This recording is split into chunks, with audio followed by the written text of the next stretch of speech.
Pernah suatu saat saya mengadakan seminar, memang saya menyasar kepada generasi muda, mulai dari SMA kelas 1 sampai kelas 3. Di seminar saya tentang entrepreneur minded, bagaimana mengubah pola pikir anak-anak muda jadi seorang pengusaha.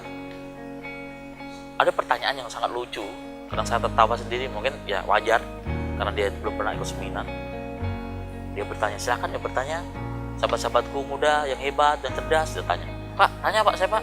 Ya, pertama kali kan Pak, saya ikut seminar, saya pikir seminar itu, aduh Pak, tidak menyenangkan. Seminar itu menakutkan. Saya senyum menghadapinya. Dan kemudian saya tanya balik, sekarang setelah Anda ikut seminar tentang entrepreneur minded untuk anak muda, apa yang Anda pikir Anda? Ternyata menyenangkan Pak, kapan lagi Pak ikut?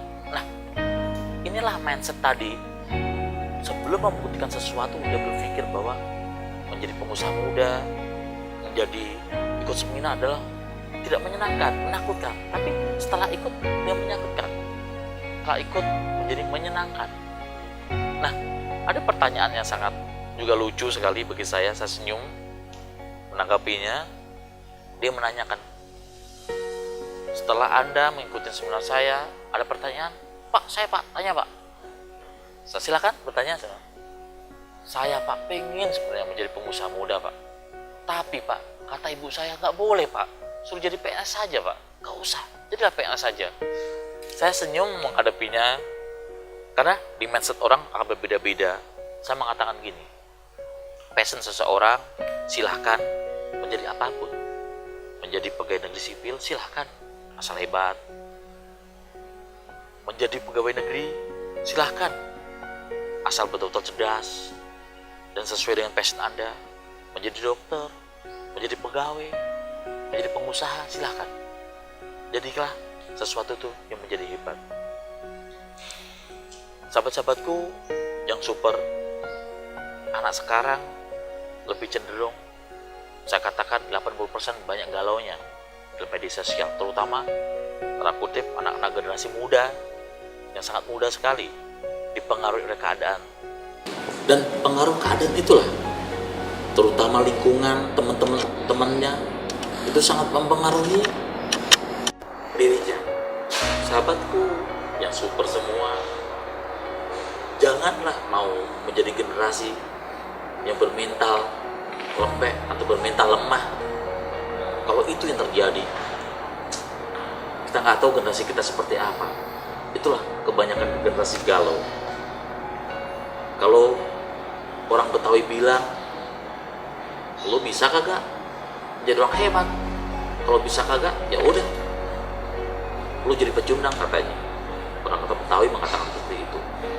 Nah, sahabat-sahabatku yang super, kegalauan inilah akar permasalahan yang banyak terjadi karena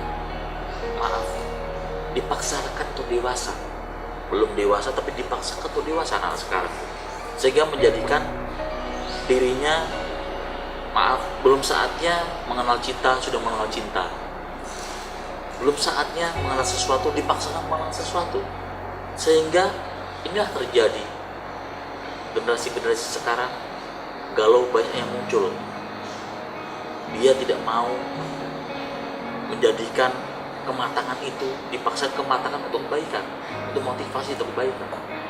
Tapi juga kita salut, banyak generasi di kota juga mendedikasikan dirinya, yang kreatif, menemukan hal-hal yang baru.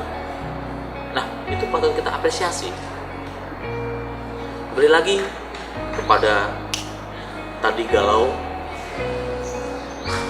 jangankan kita mengumbar galau itu dengan dikit-dikit selfie, galau selfie. Jadi saya menyebutkan ada generasi selfie yang kegalauan. Jadi jika Anda galau, itu aja kok repot, nggak perlu galau, tinggalkan galau, dan jadikan menjadi generasi emas yang mampu membuktikan pada dunia bahwa kita mampu mengguncang dunia dengan semangat kita.